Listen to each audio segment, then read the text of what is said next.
Bem, há uns dias atrás eu trouxe uma palavra sobre a vida de Enoque e falei a respeito de Enoque andar com Deus e de como nós podemos andar com Deus olhando para a vida de Enoque. Eu quero continuar um pouco essa palavra, por isso eu queria que você abrisse tua Bíblia em Gênesis 5, 21. Gênesis capítulo 5, versículo 21.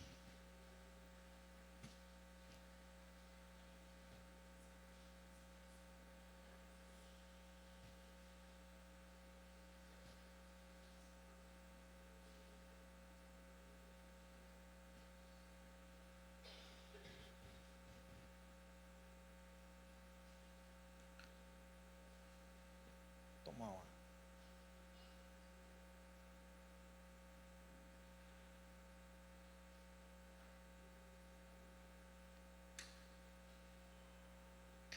Viveu Enoque 65 anos e gerou Matusalém.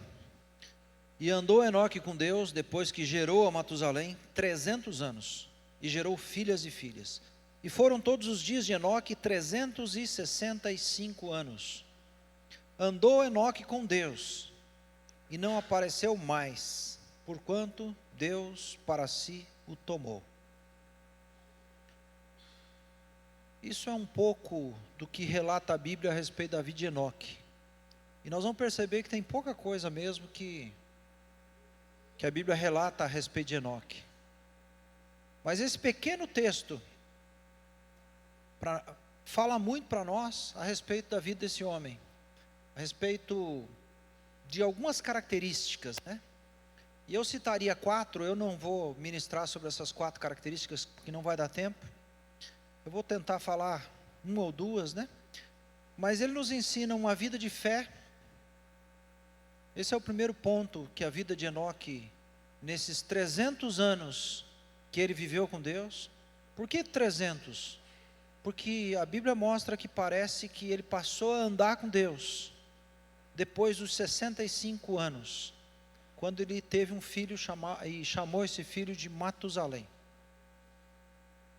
Então até os 65 anos ele parece não ter andado com Deus. Porque a Bíblia fala que 300 anos ele andou com Deus. Então ele teve uma vida de fé. Além dessa vida de fé, ele teve uma vida de intimidade com Deus. Por que a gente sabe que ele teve uma vida de intimidade com Deus? Porque se nem a gente gosta de andar perto de quem não gosta de nós, né?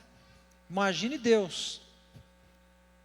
E Deus o tomou para si, quer dizer, ele era um homem agradável aos olhos de Deus, ele andava com Deus, ele amava a Deus, né? Então ele tinha uma vida de intimidade com Deus. A Bíblia mostra também que ele era um homem que tinha fidelidade a Deus. Ele foi fiel. Como é que eu sei que ele foi fiel a Deus? Gente, eu estou com 53 anos. Ele andou 300 anos com Deus. 300 anos ele andou com o Senhor. E eu sei que foi fiel. Por que eu sei? Porque Deus o tomou para si. Se ele não tivesse sido fiel, Deus não tinha levado para ele. Deus não teria trasladado, né? Então ele teve uma vida de fidelidade a Deus. E eu sei também que ele teve uma vida de fé, uma vida de frutificação, melhor dizendo. Como que eu sei isso? Porque quando a gente abre a Bíblia em Hebreus 11, a Bíblia fala que a fé de Enoque, né? Ele foi trasladado porque viveu uma vida de fé. E sem fé é impossível agradar a Deus. Então não tem como andar lado a lado com o Senhor, na mesma direção dele, sem viver uma vida de fé, né? E a Bíblia fala também que o justo viverá pela fé. Agora, diante disso, eu fiquei me perguntando também de onde vinha a fé de Enoque, né? Porque quando a gente vai para Romanos capítulo 10, e é um texto bem conhecido nosso, né?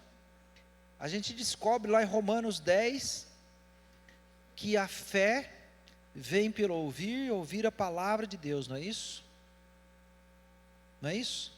Agora, vamos lá.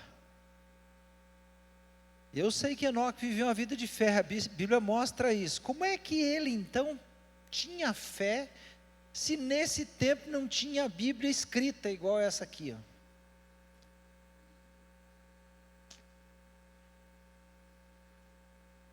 No entanto, ele tinha fé.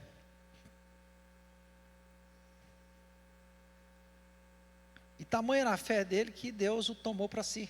Tamanha a intimidade dele, não era só fé, era intimidade com Deus, que Deus o tomou para si. Não era só uma vida de fé e de intimidade, era uma vida de fidelidade a Deus, porque ele andou 300 anos com o Senhor. E ele viveu no meio de uma geração corrupta, gente. E ainda assim ele frutificou. Sabe, por que eu sei que ele frutificou? Depois a gente vai falar um pouco a respeito disso, né? Eu também não quero entrar nesse ponto, mas quando a gente percebe, entende o nome de Matusalém, a junção do nome de Matusalém significa que haverá um derramamento. Ou seja, o nome de Matusalém é profético. O nome de Matusalém fez o Enoque se converter quando nasceu Matusalém. Porque foi a revelação de Deus para Enoque a respeito do dilúvio. E aí você se pergunta assim, por que Matusalém foi o homem que mais viveu na terra? Porque Deus tem uma característica, no seu caráter ele tem longanimidade. Sabe o que é longanimidade? É a capacidade de suportar a ofensa. E Deus não tem prazer na morte do pecador. Mas Deus quer que o pecador se arrependa dos seus maus caminhos e viva. E foi por isso que Matusalém viveu tanto. Porque quando morreu Matusalém, Deus mandou um dilúvio. Houve um derramamento. A palavra profética sobre o nome de Matusalém se cumpriu. Que haveria um derramamento. Quando morreu Matusalém, houve o dilúvio. Outro dia a gente pode estudar um pouco mais sobre isso. Então, a fé de Enoque veio pelo ouvir, e ouvir a palavra de Deus. Essa palavra de Deus, ela não é somente a palavra escrita, e foi assim que eu terminei a última pregação a respeito de Enoque, né? O Logos.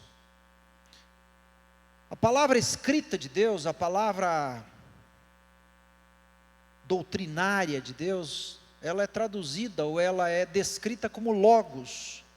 Então, a fé vem pelo ouvir, mas não apenas a palavra Logos de Deus, mas também a palavra rema de Deus. O que é a palavra rema de Deus? A palavra rema é a palavra viva. Então vamos traduzir Logos como palavra doutrinária e a palavra rema como a palavra viva de Deus. Palavra revelada pelo Espírito aos nossos corações, essa é a palavra rema. E ouvir intimamente, pessoalmente a voz do Senhor falando conosco, é ter a clara convicção de que ao orar, ou ler a Escritura, ou ouvir uma mensagem, Ele falou conosco. Isso é a palavra rema, isso é a palavra viva. É a palavra revelada, que mexe com a nossa estrutura interior. Você já teve uma experiência dessa? Levanta a tua mão aí, quem teve uma experiência dessa? De ouvir uma palavra rema, que mexeu com a tua estrutura, mudou a direção da tua vida, transformou sua vida, converteu seu coração, moveu você de tal maneira que não teve mais como ficar naquela mesma condição. Eu tive uma experiência como essa, gente, no dia da minha conversão. Eu me converti com a palavra rema. E essa palavra rema foi tão impactante na minha vida, eu não vou contar de novo, já contei um monte de vezes, vocês já estão enjoados de ouvir meu testemunho. Mas eu só quero dizer assim, que ela moveu de tal maneira a minha vida, que eu caí de joelhos, envergonhado, chorando e pedindo perdão para Deus e arrependido. Ela produziu arrependimento no meu coração. Porque foi uma palavra que foi ouvida intimamente e pessoalmente. E foi uma certeza que era a voz do Senhor falando comigo. E eu tive uma clara convicção que era o Senhor, que Ele falou comigo.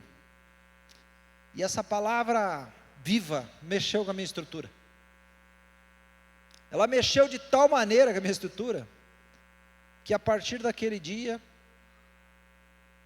sem ninguém me falar, sem ninguém me pedir, para deixar de fazer coisas que eu fazia e achava que era normal, a partir desse dia, eu tive a convicção de que aquilo não era bom, e eu parei de fazer, né?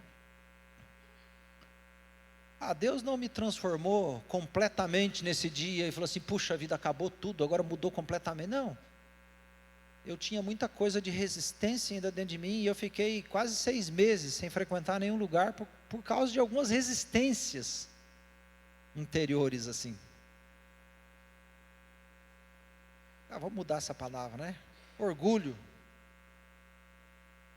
altivez, talvez, né?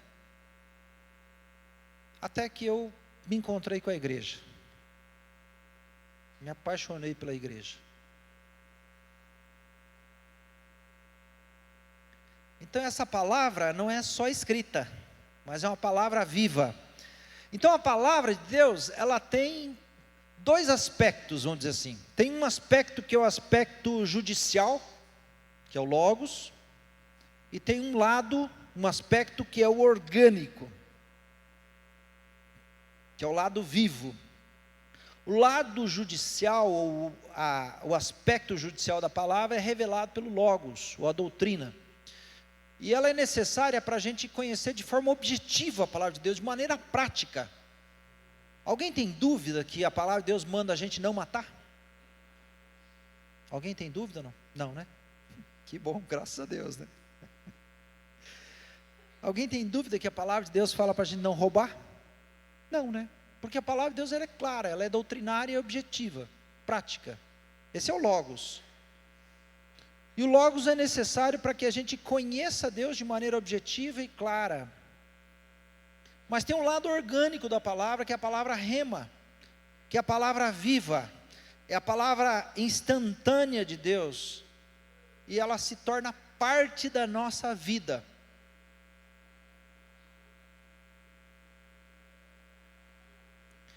De uma maneira prática, vamos dizer assim, seria assim, não apenas estar com o Senhor, tá? Por quê? Porque a palavra logos, ela deixa claro para a gente, né? Você tem que estar com o Senhor, não é? Tem dúvida disso? Não. Se tem dúvida, nós estamos lascados, vamos ter que começar do zero aí, porque tem que começar a ministrar salvação. Mas é desejar estar com o Senhor, tem diferença. Não é só estar. Eu sei que preciso estar, eu sei que preciso ler a Bíblia, eu sei que tem que frequentar culto, eu sei que tem que orar. Você não sabe? Sabe, né? A gente sabe que precisa ser um bom cristão, um bom pai de família, uma boa mãe de família, um bom filho, uma boa pessoa, uma pessoa correta na sociedade. Mas não é só isso, é desejar estar com o Senhor. Isso é vivo, é diferente. Ninguém precisa ficar te pressionando. Não é obrigação, sabe? É aquela história que Jesus falou lá para os irmãos. Olha, quando alguém pedir para você andar com 1 milha, é obrigação. Anda 2, é coração, né? É isso. E como Enoque recebia essa palavra, se nem Bíblia na época havia? Agora, ele conhecia a palavra, e não só conhecia, como era profeta, gente. Olha só, sem ter a Bíblia escrita. A palavra diz em Judas, livro de Judas, tem um livro de Judas na Bíblia, sabia? Judas, versículos 14 e 15, diz assim: e destes profetizou também Enoque, o sétimo depois de Adão, dizendo: eis que é vindo o Senhor com milhares dos seus santos, para fazer juízo contra todos, e condenar dentre eles todos os ímpios, por todas as suas obras de impiedade, que impiamente cometeram, e por todas as duras palavras que os ímpios pecadores disseram contra ele. Quer dizer que Enoque, além de conhecer o Senhor, andar com o Senhor, ainda profetizava. E ele profetizou a respeito da vinda do Senhor. E a gente precisa entender como é que era isso, né? Como é que é esse negócio aí, se ele não tinha Bíblia escrita, da onde ele aprendeu a respeito de Deus? Bom, vamos tentar explicar. Enoque foi contemporâneo com Adão. Antes de Adão morrer, Enoque já vivia. Quer dizer que lá no começo, né, quando todas as coisas começaram, quando tudo começou, ele, olhando para o futuro, ele contemplou a volta de Jesus. A Bíblia fala que Enoque foi o sétimo depois de Adão, e viveu muitos anos ao lado dele, ao lado de Adão. Adão tinha 662 anos, quando Enoque nasceu, e Adão morreu com 930. Então, mais ou menos 258 anos, eles viveram no mesmo período, viveram juntos. Então não é difícil, né, a gente supor que tinha pouca gente na terra, que eles pudessem ter se encontrado muitas vezes, conversado muito.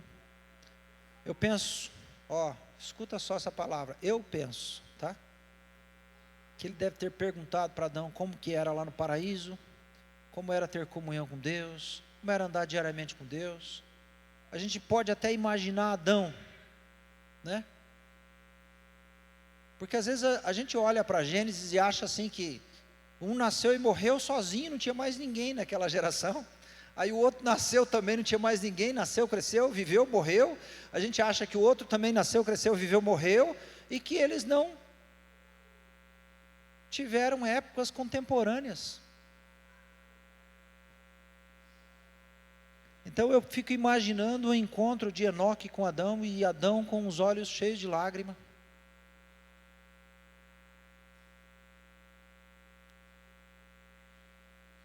por saudade do tempo que ele viveu no jardim, lembrando como era andar ao lado, ou lado a lado com o pai, como é que era quando eles subiam os montes juntos, quando eles entravam juntos na floresta, quando eles se sentavam juntos no final da tarde, quando eles conversavam sobre tudo, quando eles ficavam admirando os animais que tinham sido criados, quando eles sorriam juntos. E eu posso só imaginar a saudade de Adão desse tempo lá no Jardim do Éden, que teve o privilégio de andar, caminhar com o Senhor e falar com o Senhor, receber diariamente na viração do dia a visita do Senhor, como um amigo íntimo que nos visita na nossa casa hoje, né? Que chega na nossa casa para tomar um chimarrão, para sentar com a gente, falar da vida e desfrutar da companhia. Eu posso imaginar, né? A Bíblia não fala a respeito disso, mas eu posso imaginar.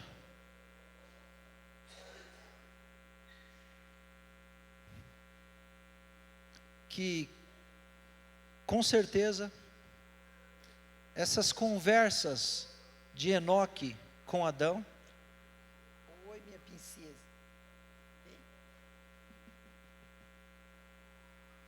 que essas conversas entre eles, com certeza fizeram de Enoque um homem diferente, cheio de fé, cheio da palavra de Deus.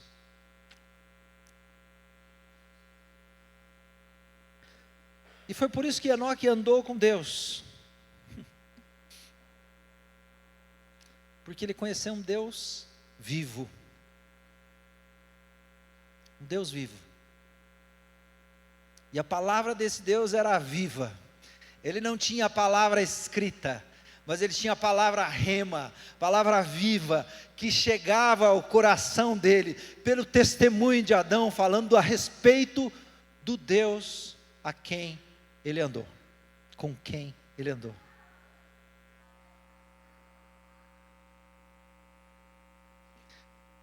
E a palavra diz assim, que andou Enoque com Deus, e não apareceu mais, porquanto Deus o tomou para si. Enoque teve uma vida de comunhão com o Senhor, e o relacionamento deles era tão bom, que Deus o levou para si. Eu creio assim, que andar com Deus, é uma figura do mais alto nível, de intimidade, que podemos desfrutar com o Senhor. Isso fala de repartir o coração, de repartir a vida, de ter comunhão íntima. E quando a gente fala de intimidade, de andar com Deus, vem uma pergunta no nosso coração. Afinal, por que que o Senhor nos salvou? Por que que Ele se deu o trabalho de deixar a sua glória, de vir a esse mundo como um homem, de se entregar à morte na cruz, pelos nossos pecados? O que Ele desejava, o que tinha em mente com isso? Às vezes a gente fica pensando que Ele estava sozinho, né? Não tinha companhia. A gente pode pensar erroneamente a respeito disso. Olha, Deus criou o homem porque, coitadinho de Deus, estava lá sozinho, né? Não tinha companhia para ele, não tinha com quem ter comunhão. É um engano, gente. Quando, antes de tudo ter sido criado, o Pai, o Filho e o Espírito Santo já existiam. Eles já tinham uma comunhão perfeita entre si. Tem uma palavra que descreve isso, que eu não vou lembrar, que é uma palavra. Mas é como se fosse uma dança entre os três. Essa palavra descreve dessa maneira. É como se tivesse uma comunhão tão profunda entre os três, o Pai, o Filho e o Espírito Santo, que havia uma alegria tal, que é como se eles estivessem dançando juntos.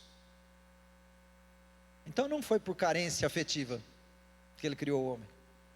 Não foi. Não foi por que ele estava sozinho. Porque Ele queria conquistar servos, pessoas que vivessem para servi-lo. Mas fosse só isso, né? Conquistar servos, eu acho que Ele ia talvez criar mais anjos, que tinham mais capacidade e obediência do que os homens. Deus não precisaria nos criar se quisesse de nós apenas o nosso serviço.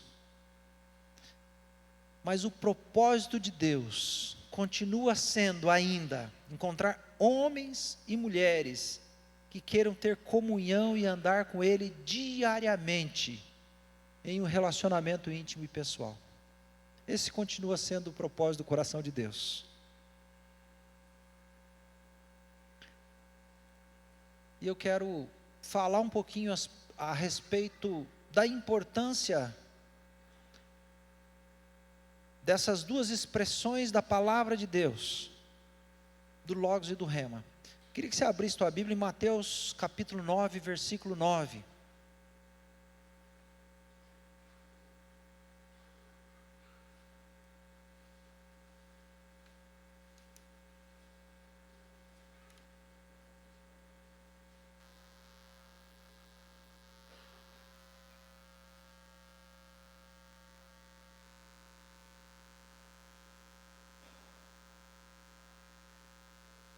Mateus 9, 9. Diz assim: partindo Jesus dali, viu um homem chamado Mateus, sentado na coletoria, e disse-lhe: segue-me. E ele se levantou e o seguiu. Significa que A palavra viva do Senhor, ela começa na nossa vida a se manifestar a partir de um chamado. Vem e segue-me. A palavra rema de Deus na nossa vida, ela começa assim. Ela começa a produzir em nós um chamado do Senhor. Vem e segue-me. E todos nós estamos aqui porque de alguma maneira nós ouvimos esse chamado. Não foi diferente. Eu tenho um amigo que estava num hotel e leu aquele Novo Testamento dos Gideões, de capinha cinza, né?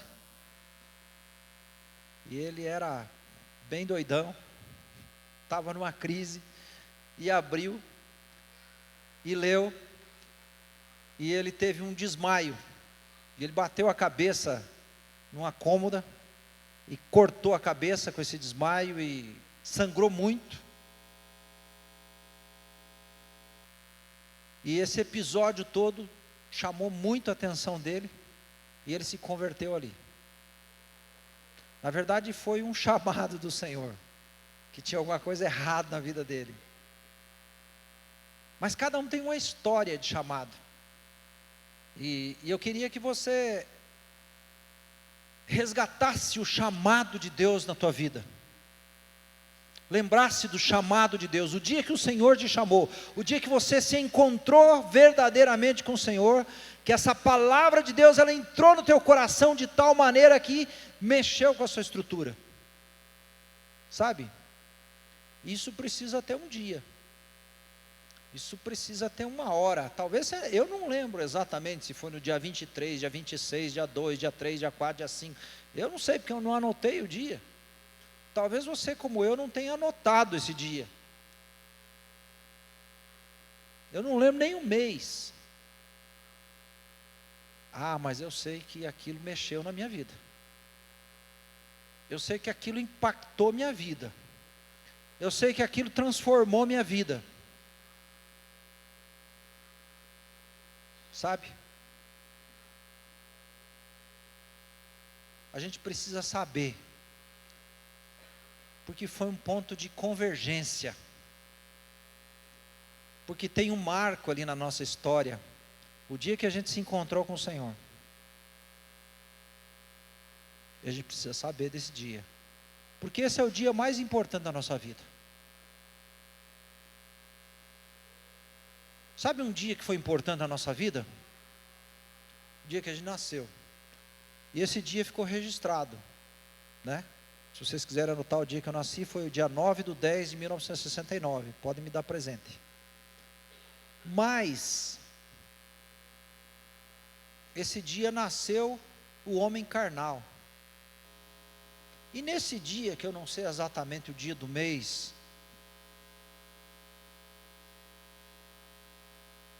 nasceu um novo homem, nasceu um homem do Espírito.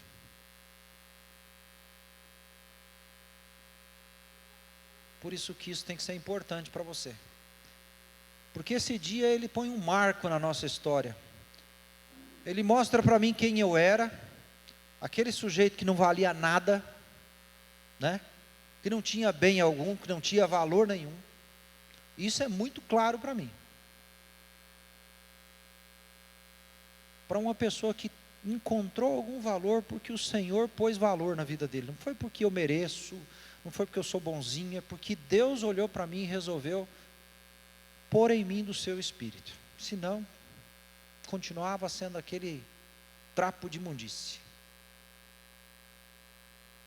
Partindo dali, viu Jesus um homem chamado Mateus sentado na coletoria e disse-lhe: segue-me. E ele se levantou e o seguiu. Vocês acham que Mateus sabia o dia que ele encontrou Jesus ou não? Sabia, né? Se a gente encontrasse com Mateus hoje e perguntasse assim: Mateus, quando é que foi? Ele falou: cara, talvez eu não lembre o dia, o mês, a hora, mas eu sei exatamente quando Jesus chegou na porta daquela coletoria, ou na janelinha da coletoria, não sei, e falou assim: você é Mateus? Sou. Mateus, deixa tudo isso aí, vem e me segue. Sabe por que Mateus sabia? Porque ele seguiu. Sabe por que eu sei? Porque eu segui. Sabe por que você precisa saber? Porque você seguiu. A nossa vida cristã precisa fazer sentido. Se você não sabe nem o dia, nem a hora, nem o mês, não sabe se isso aconteceu, tem alguma coisa errada. Desculpa por uma crise talvez em você, mas tem alguma coisa errada, porque a gente segue a um Deus vivo que fala conosco, e a nossa vida começa com um chamado: vem e segue-me.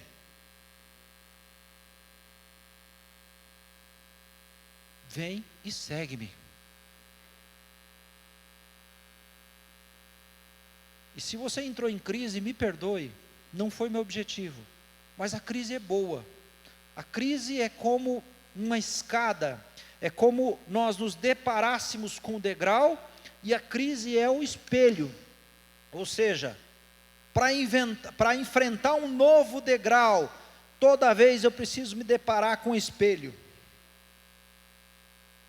Essa parte ali chama espelho. Toda vez que a gente precisa passar por um degrau, nós precisamos enfrentar o espelho.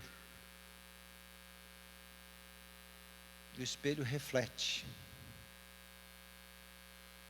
a nossa imagem. Quando a gente se vê no espelho, a gente tem uma crise. E para passar de degrau, a gente tem que enfrentar a crise.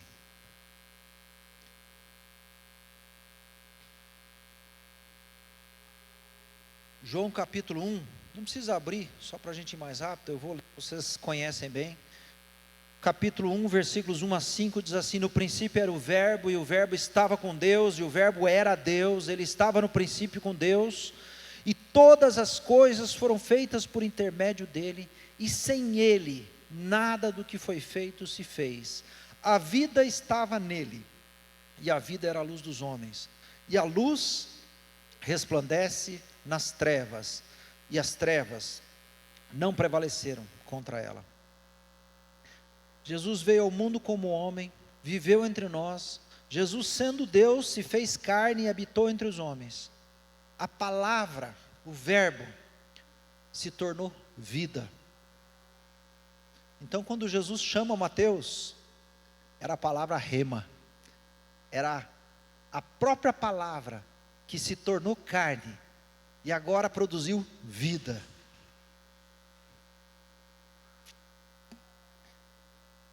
O Senhor Jesus é a manifestação de Deus, assim como a palavra é a expressão de uma pessoa. Se uma pessoa fica calada, ninguém de fato vai conhecer quem ela é. Agora, pelas suas palavras, essa pessoa poderá ser conhecida. A palavra é a expressão de uma pessoa. Por isso que o verbo se fez carne. O verbo, a palavra, o próprio Deus, ou seja, Jesus é Deus. No princípio era o verbo, e o verbo estava com Deus, e o verbo era Deus. E é interessante porque João, ele nos leva para o princípio, né? Para nos revelar que a criação existiu para cooperar com a obra de Deus. Assim, Adão e Eva são um protótipo de Cristo e a igreja. E assim como Deus olha e vê que não era bom que o homem estivesse só, e Deus fala que faria uma ajudadora que lhe fosse idônea, e uma ajudadora idônea lhe foi dada, Cristo, o noivo, recebeu do Pai uma ajudadora que lhe seja idônea, a igreja. Não foi por carência. Assim como o homem não deve casar por carência, a mulher não deve casar por carência. Nós precisamos encontrar o propósito de Deus para a família, para o casamento, para a sociedade.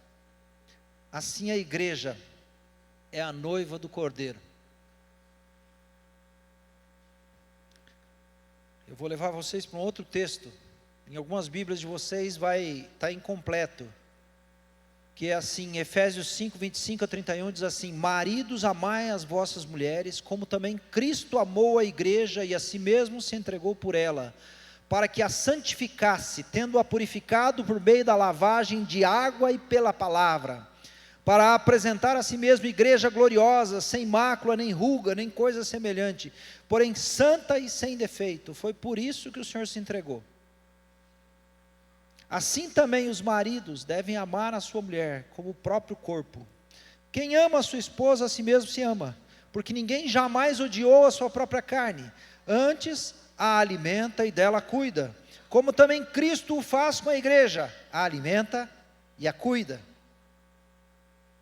Porque somos membros do seu corpo, tirados da sua carne e dos seus ossos. Por isso, deixará o homem seu pai e sua mãe, e se unirá à sua mulher, e se tornarão dois, uma só carne. Por isso, o Evangelho é um chamado para se unir a Cristo. Jesus veio ao mundo como homem, viveu como homem, sofreu como homem, mas não pecou. Ele morreu e ressuscitou. E assim, nós lá na cruz, fomos tirados da sua carne e dos seus ossos. O sangue de Cristo derramado lá na cruz, solucionou nosso problema com o pecado. Mas a palavra diz que Jesus, ao ser lancetado ou ferido com uma lança, do seu lado jorrou sangue e água. E é por isso que o sangue nos purifica, nos limpa de todo pecado. E assim nos capacita a viver uma vida espiritual. Assim nasceu a igreja. Nasceu da morte e ressurreição de Cristo. E agora, depois da morte e ressurreição de Cristo, tinham 12 discípulos, que foram deixados para instruir e treinar os outros. Eles receberam durante 3 anos e meio, instrução e treinamento de Jesus. De maneira diferente da maneira humana, Jesus instruiu, treinou, capacitou, ensinou esses homens de maneira viva, levando-os a fazer a obra e pregar o Evangelho. E cada situação, pessoa, evento, servia como ensino. Um ensino vivo, uma experiência e uma experimentação. Alguns dizem que a distância entre a nossa salvação e a nossa condenação é 1 palmo. A distância entre o céu e o inferno é 1 palmo, apenas. Por quê? Porque a palavra ela pode estar na nossa mente, mas não necessariamente ela está no nosso coração. A salvação ela pode estar na nossa mente, mas não necessariamente chegou no coração. Para dar um exemplo sobre isso, é como se você... Eu dou sempre o mesmo exemplo, então quem já ouviu, me perdoe. Eu faço um bolo, eu sei fazer pouca coisa de bolo, aprendi a fazer um bolo de laranja e aprendi a fazer um bolo de maçã, tá? E eu faço um bolo de maçã com essência de baunilha, maçã, farinha, açúcar mascavo, vai castanhas também, ou nozes, né? Vai bicarbonato nesse bolo. E essa maçã com essência de baunilha, canela, quando ela começa a assar esse bolo, e eu aprendi a fazer porque eu achei maravilhoso o bolo, ele solta um aroma, que é uma mistura da baunilha, com açúcar mascavo, com a canela, e com aquelas nozes ali, junto. Você consegue imaginar o cheiro desse bolo? E ele fica maciozinho assim, dá para você pegar e cortar ele enquanto está quente e comer com sorvete. E eu posso dar a receita para você. Agora tem um porém. Você pode ter a receita, você pode imaginar os componentes do bolo, os ingredientes do bolo, você pode até saber fazer o bolo, mas enquanto você não experimentar, você nunca vai saber que gosto tem. Ou seja, ele pode estar na sua mente, mas ele só vai chegar no seu coração na medida que você deglutir, que você experimentar. E foi assim que Jesus viveu com esses homens, foi um ensino vivo, experiência e experimentação. Cada um desses homens, em cada situação, pessoa, evento, tudo isso servia como ensino. E cada um absorveu de acordo com o seu encargo, com a sua capacidade. Isso é outra coisa interessante que às vezes a gente não percebe na Bíblia. E é por isso que nós temos 4 evangelhos, porque são 4 visões diferentes, ou 4 ângulos diferentes mostrados a respeito de Jesus. E sabe por que a gente tem 4 evangelhos e 4 ângulos diferentes? Porque os homens são diferentes. Porque Mateus era diferente de Marcos, que era diferente de Lucas, que era diferente de João.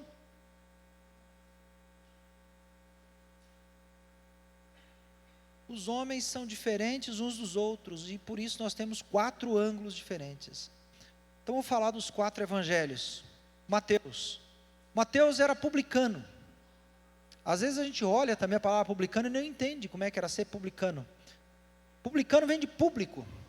Ele era uma espécie de servidor público. E ele compreendia a palavra de acordo com o seu encargo, com a sua profissão e com a sua vida. Ele trabalhava para o Império Romano. Trabalhava para o imperador. E é por isso que ele revela a palavra de acordo com o reino. E ele revela Jesus como Salvador e Rei. Porque agora ele entendia que não era mais o imperador que era o rei, mas ele entendia que agora era Jesus era o rei. Teve um encontro pessoal com Jesus. Teve a palavra viva de Jesus no coração dele. Marcos era um jovem, e a gente olha a história de Marcos. Ele cooperou com Barnabé, depois cooperou com Saulo, e por último a Bíblia mostra que ele foi cooperador de Pedro, ele caminhou junto com Pedro, e ele escreveu o evangelho segundo o relato de Pedro. E como ele tinha essa natureza, essa característica de servo, ele revela Jesus como Salvador e servo. E Lucas era médico, era o único não judeu da história, andou com Paulo, e como médico ele enfatizou Jesus como um homem normal, ele investigou de forma detalhada, como as pessoas relatavam a respeito de Jesus, e ele revela Jesus como Salvador e homem perfeito. São 4 aspectos, 4 visões do Evangelho. E João, a 4ª maneira.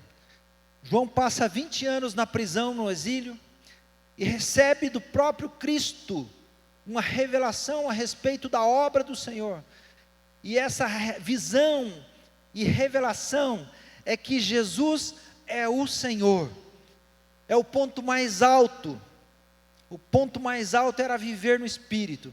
E ele revela Jesus como Salvador e Messias.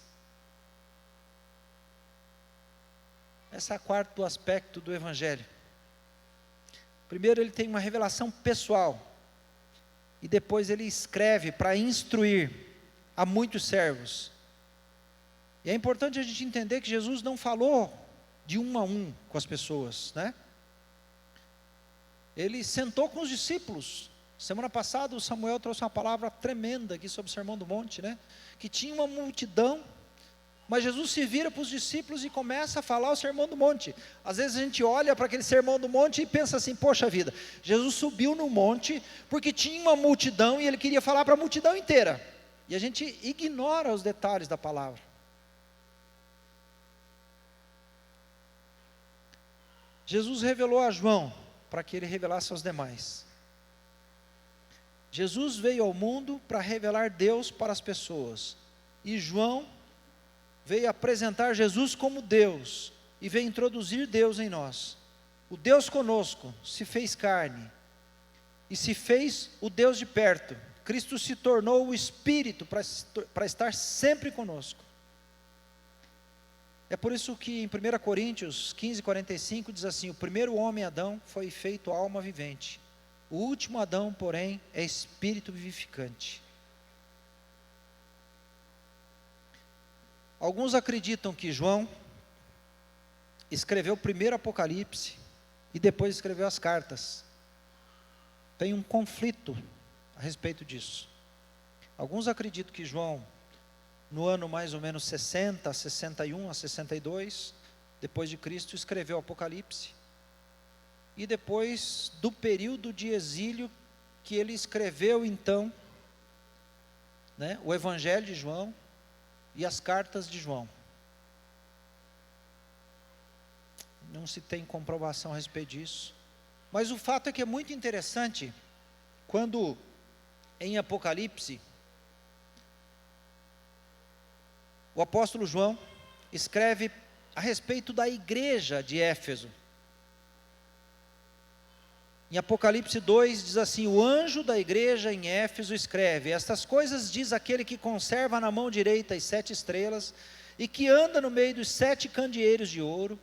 Diz assim: conheça as tuas obras, tanto o teu labor como a tua perseverança, e que não pode suportar homens maus, e que puseste à prova os que a si mesmos se declaram apóstolos e não são, e os achastes mentirosos, e tens perseverança, e suportaste provas por causa do meu nome. Olha quanta virtude dessa igreja. E não te deixaste esmorecer. Olha só, tem obras, tem labor, tem perseverança, não suporta homens maus, põe à prova os que se dizem apóstolos e não são, tem perseverança, suporta provas por causa do nome de Jesus, não se deixa esmorecer. E aí vem uma advertência: tenho, porém, contra ti, que abandonaste o teu primeiro amor. Lembra-te, pois, de onde caíste, arrepende-te e volta à prática das primeiras obras. Se não, venha a ti e moverei do seu lugar o teu candeeiro, caso não te arrependas. Tens contudo a teu favor que odeia a obra dos nicolaítas, as quais também odeio. Quem tem ouvidos, ouça o que o Espírito diz às igrejas. Ao vencedor, dar-lhe-ei que se alimente da árvore da vida que se encontra no paraíso de Deus.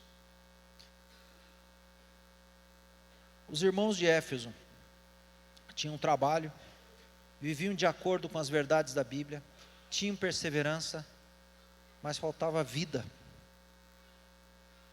Precisavam viver de acordo com o Espírito. E é por isso que eu estava falando que a palavra ela tem 2 aspectos, um lado judicial e um lado orgânico.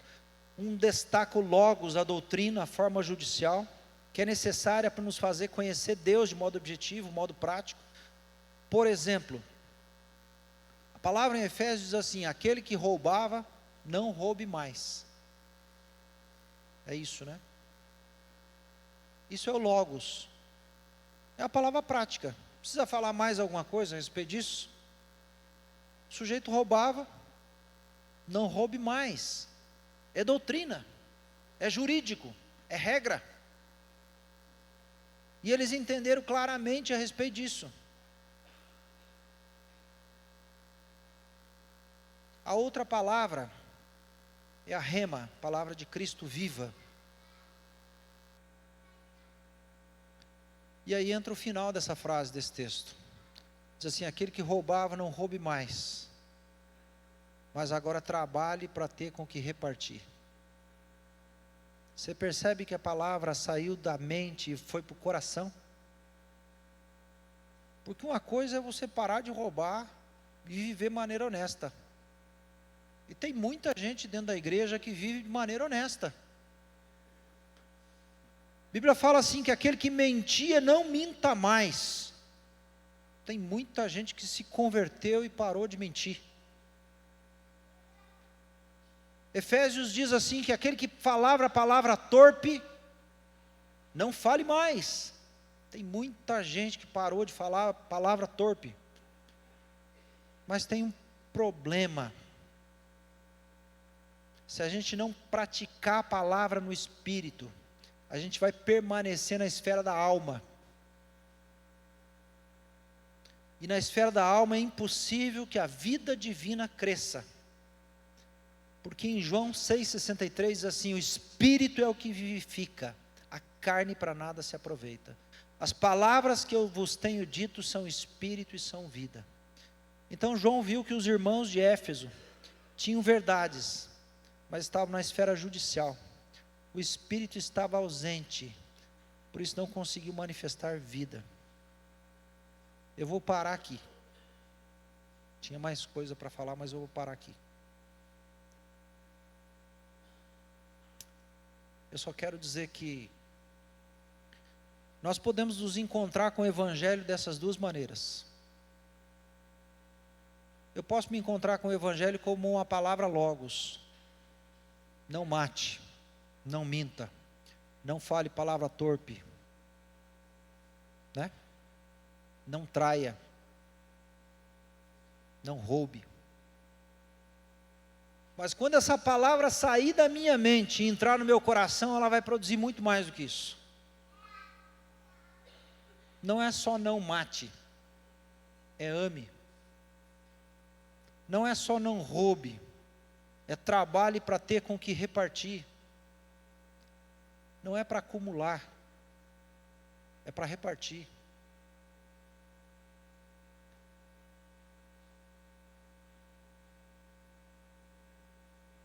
Não é só não falar palavra torpe, agora é falar palavra boa para edificação, porque tem gente que se converteu e parou de falar palavra torpe, podre, mas agora não fala nada, não edifica a vida de ninguém, não abençoa a vida de ninguém, não proclama o Evangelho, não traz vida. O que acontece com isso e qual que é o problema a respeito disso? É viver por um bom conjunto de regras.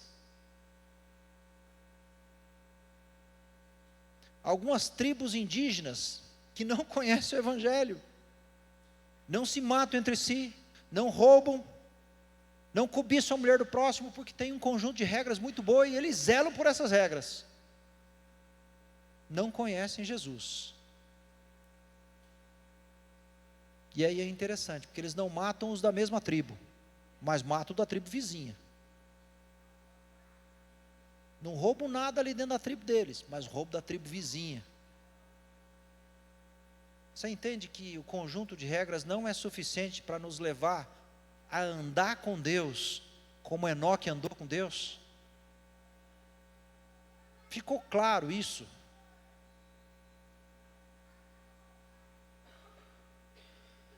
Ficou claro que precisa mais? A palavra rema, a palavra logos tem que se transformar em rema. Ela tem que ser uma palavra viva no nosso coração, ao ponto de a gente não só saber a receita, não só saber como é que faz o bolo, não só imaginar o sabor, mas ela precisa descer para o nosso estômago. E aí deixa de ser uma história, passa a ser uma experiência. Deixa de ser uma letra, para ser algo vivo. Deixa de ser uma obrigação, para ser uma decisão.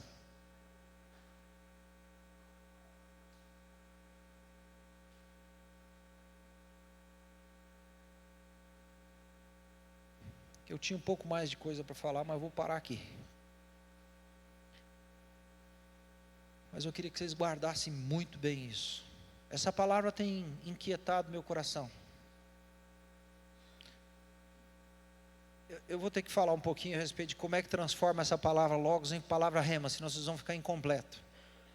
Aí vocês vão falar assim: o senhor apresentou todo o problema e não trouxe a solução, né? E vão ficar chateados comigo. Então eu vou para o final da história. Tem um texto em Levíticos, capítulo 11. Você pode ler em casa, não precisa ler aqui, pode ler em casa. Que fala de dois tipos de animais, os puros e os impuros, os limpos e os imundos. E a descrição do tipo de animal limpo, o animal puro, é descrito como aqueles que podiam ser servir de alimento para os homens. Que tipo de animal era esse? Era o tipo de animal que rumina. E aí tem um segredo para nós. Nós precisamos ser um tipo de animal limpo. Ou seja, nós precisamos ser ruminantes. O que a gente vai ruminar, Alcione? A palavra. De tanto a gente ler, de tanto a gente orar, de tanto a gente meditar na palavra, olhar para os detalhes dela, se interessar por ela, refletir nessa palavra, ruminar essa palavra, ler e reler ela se transforma em rema, pela ação do Espírito. A doutrina se transforma em vida, na medida que ela deixa de ser só intelectual, para fazer parte de nós. Ela deixa de ser só uma receita, de o que fazer, o que não fazer, para ser uma experiência de como viver.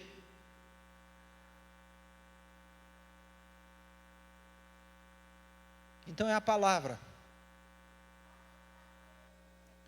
Quando Enoque andou com Deus, ele não tinha essa palavra aqui. Mas o que fez ele andar 300 anos com o Senhor foi uma palavra viva, de ouvir do testemunho daqueles que andaram com Deus antes dele. A palavra viva, ela é suficiente para nos manter caminhando com o Senhor lado a lado, em relacionamento com Deus. Então a gente precisa insistir na palavra. Eu sei que vocês gostariam de uma mágica assim, eu também às vezes gostaria disso. Eu vou orar para que vocês sejam cheios do Espírito Santo, tão cheios que aquilo que vocês já leram um dia, imediatamente vai se transformar na mente de vocês, e vai descer para o coração de vocês. Amém, Deus pode fazer. Deus pode fazer. O Jamê diz que a gente pode ter tudo isso tomando um chá, né? E ele dá a receita do chá. Ele falou assim: pega uma folha da Bíblia e leia 50 vezes, dobre ela, bote num copo com água quente e tome. Depois que você tomar o chá dessa folha da Bíblia, você vai saber o que está escrito ali. Mas tem que ler 50 vezes. Senão o chá não funciona. Então a gente precisa se apegar com a palavra. Jesus é a palavra. Ele é a vida. Por isso que ele diz assim: quem de mim se alimenta, por mim viverá. Por isso que ele diz assim: eu sou o pão vivo que desceu do céu. Por isso que a gente participa da ceia, porque ele é o pão vivo. Então precisamos estudar a palavra para que ela se torne rema. Precisamos ler a palavra, meditar e orar nessa palavra para que ela se torne rema. A vida estava nele e a vida era a luz dos homens. Senhor, nós rendemos graças a Ti. Obrigado porque de maneira tão extraordinária o Senhor resolveu falar conosco. O Senhor tem mexido comigo a respeito dessas coisas, tem me inquietado a respeito dessas coisas.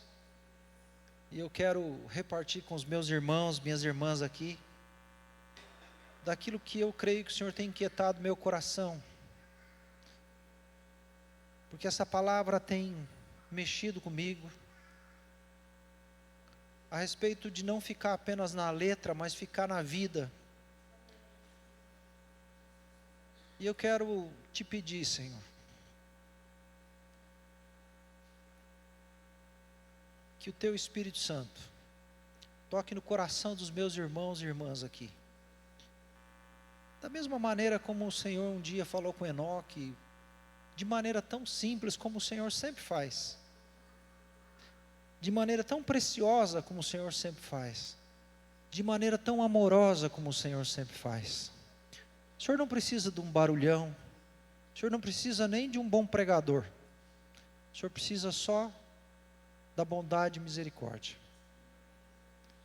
para falar ao nosso coração. Senhor, virão dias difíceis, virão tempos angustiantes, muitos abandonarão a fé, muitos desistirão da própria vida, procurarão a morte e não encontrarão. Os filhos vão se levantar contra os pais vão se levantar contra os filhos.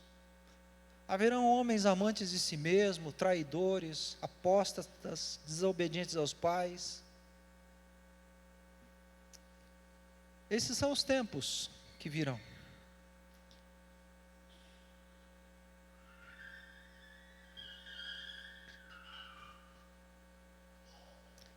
Mas se restar só a fé, a esperança e o amor, isso tudo precisa ser vivo no nosso coração. Vivo, Senhor. Esse é o nosso clamor nessa noite, que a Tua palavra seja penetrante no nosso coração, que ela penetre mesmo, Senhor, que ela perfure o nosso coração e fique impregnada em nós, Senhor, que em todo tempo, quando a gente olhar esse livro de capa preta, marrom, azul, bege, a gente lembre que a gente precisa mais do que a letra, a gente precisa da vida. A gente precisa mais do que o Logos, a gente precisa do rema de Deus. Essa é a minha oração, Senhor, essa é a nossa oração, Senhor. Em nome de Jesus. Em nome de Jesus.